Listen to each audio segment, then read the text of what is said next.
అరవింద్ చేసిన సహాయానికి అక్షిత చేత అరవింద్కి థ్యాంక్స్ చెప్పించిన మైత్రి. అసలేం జరిగింది? పూర్తి వివరాలు ఈ వీడియోలో చూద్దాం.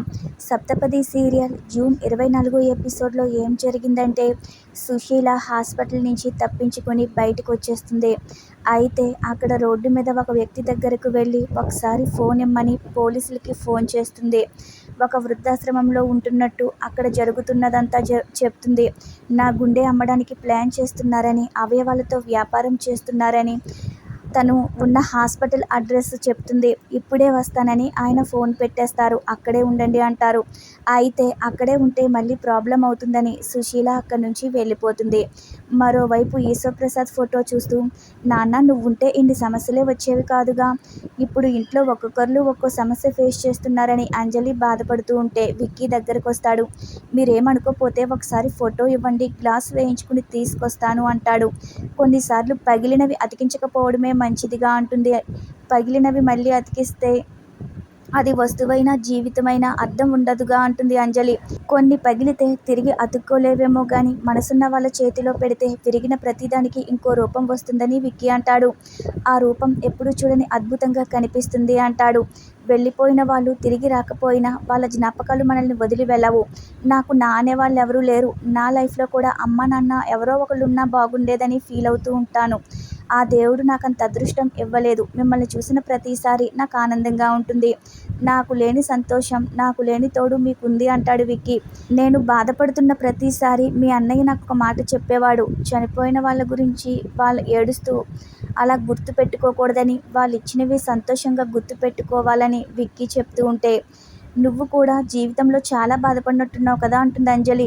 అందరూ కోల్పోతారు గానీ అన్నీ బయటికి చూపించుకోలేరుగా అని విక్కీ అంటాడు. ఆ ఫోటో ఇవ్వండి అని అడుగుతూ ఉంటే అక్షిత వచ్చి, ఏంటి ఫోటోకి ఫ్రేమ్ వేయించే ప్లాన్తో మా అక్క మనసులో స్థానం సంపాదించాలని చూస్తున్నావా అంటుంది. మా అక్కని పెళ్లి చేసుకున్నావా అన్న వంకతో తనకి దగ్గర అవ్వాలని ట్రై చేస్తున్నావేమో. పెళ్ళి ఏ పరిస్థితిలో అయిందో నీకు తెలుసుగా అంటుంది అక్షిత. తనకిష్టం లేకుండా దగ్గర అవ్వాలని నేను ఎప్పుడూ ట్రై చేయలేదని విక్కీ అంటాడు. కొంతమంది ట్రై చేయాలన్నా తన విలువేమీ మారదు. అది కొంతమందికి తెలియకపోయినా మా అక్కకి బాగా తెలుసు అంటుంది. అయితే అక్షిత మాటలు పట్టించుకోకుండా ఆ ఫోటో ఇవ్వండి అని చెప్పి అంజలి దగ్గర విక్కీ ఫోటో తీసుకుంటాడు. ఈ వంకతో మా అక్కకి దగ్గరవ్వాలని నువ్వేమీ ట్రై చేయనవసరం లేదని, మా నాన్న ఫోటో అడ్డు పెట్టుకో అవసరం లేదని, మా నాన్న ఫోటోకి మేము గ్లాస్ వేయించుకోగలమని అక్షిత ఆ ఫోటో తీసేసుకుంటుంది. ఇక విక్కీ అక్కడి నుంచి బాధగా వెళ్ళిపోతాడు. మరో సీన్లో అక్షిత కాఫీ పెట్టమని పారిజాతానికి చెబుతూ ఉంటే, నైట్ సరిగ్గా నిద్ర పట్టలేదా అంటుంది మైత్రి. ఎందుకు ప్రతిసారి మొన్న జరిగిన ఆ గొడవే తెచ్చి అవమానించాలని మాట్లాడుతున్నావా? పార్టీలో గొడవ నీకెందుకు? ప్రతిసారి ఎందుకు తెస్తున్నావు? నేను నిజంగా తప్పు చేయలేదు. నేను ఎలాగైనా బయటకు వచ్చేదాన్ని. ఆ మాత్రం దానికి మీరేదో ఉద్ధరించినట్లు తెగ బిల్డప్ ఇస్తున్నారని అక్షిత అంటుంది. మీ అన్నయ్య రాకపోయింటే నీకేం జరిగేదో తెలుసా? నిన్ను మత్తుమందులు సేకరించేవో లేదో టెస్టులు చేసేవారు. అస్తమాను స్టేషన్కి రప్పించి ఇబ్బంది పెట్టేవారు. ఇది నువ్వు సేఫ్గా ఉన్నావంటే మీ అన్నయ్యే కారణం. థ్యాంక్స్ చెప్పమంటే చెప్పను అని అక్షిత వాదిస్తుంది. అయితే మీ అమ్మని పిలవనా అంటుంది. ఇక దాంతో ఇది పెద్ద గొడవ అయ్యేలా ఉందని, సరే తను చేసింది సాయమే అయితే థ్యాంక్స్ అని చెప్పి అక్షిత అక్కడి నుంచి వెళ్ళిపోతుంది.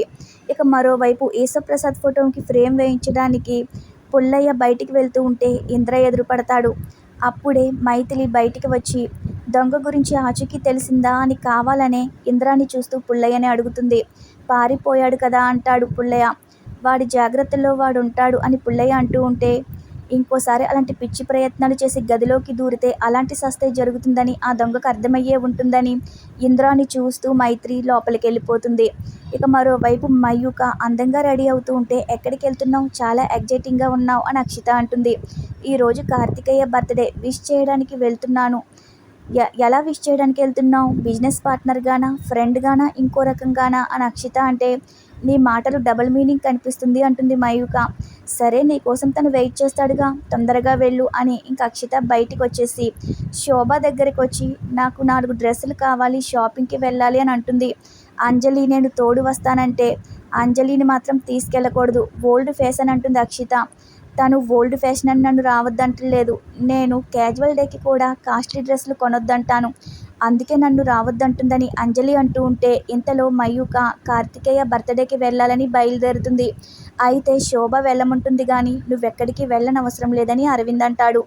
నన్ను తన బర్త్డేకి వెళ్ళొద్దని చెప్పడానికి నువ్వెవరు అని మయూక అంటుంది. నేనేం చేయాలో, ఏం డెసిషన్ తీసుకునే స్వేచ్ఛ నాకుంది. నీ లిమిట్స్లో నువ్వుండు, మా లిమిట్స్లో మేముంటామని మయూక అంటుంది. మా విషయంలో ఇన్వాల్వ్ అవ్వద్దు అంటుంది. నేనెందుకు వెళ్ళొద్దంటున్నానో కొంచెం ఆలోచించుకో అంటాడు అరవింద్. నా గురించి ఆలోచించుకునే తెలివితేటలు నాకున్నాయి. నేను వెళ్ళడానికి నాకు పర్మిషన్ ఇవ్వాల్సింది మా మమ్మీ, నువ్వు కాదు. మమ్మీ నేను వెళ్తున్నాను అని మయూక అంటూ ఉంటే ఈ రోజుతో ఈ ఎపిసోడ్ పూర్తవుతుంది. Thanks for watching our video. రేపటి ఎపిసోడ్లో మళ్ళీ కలుద్దాం.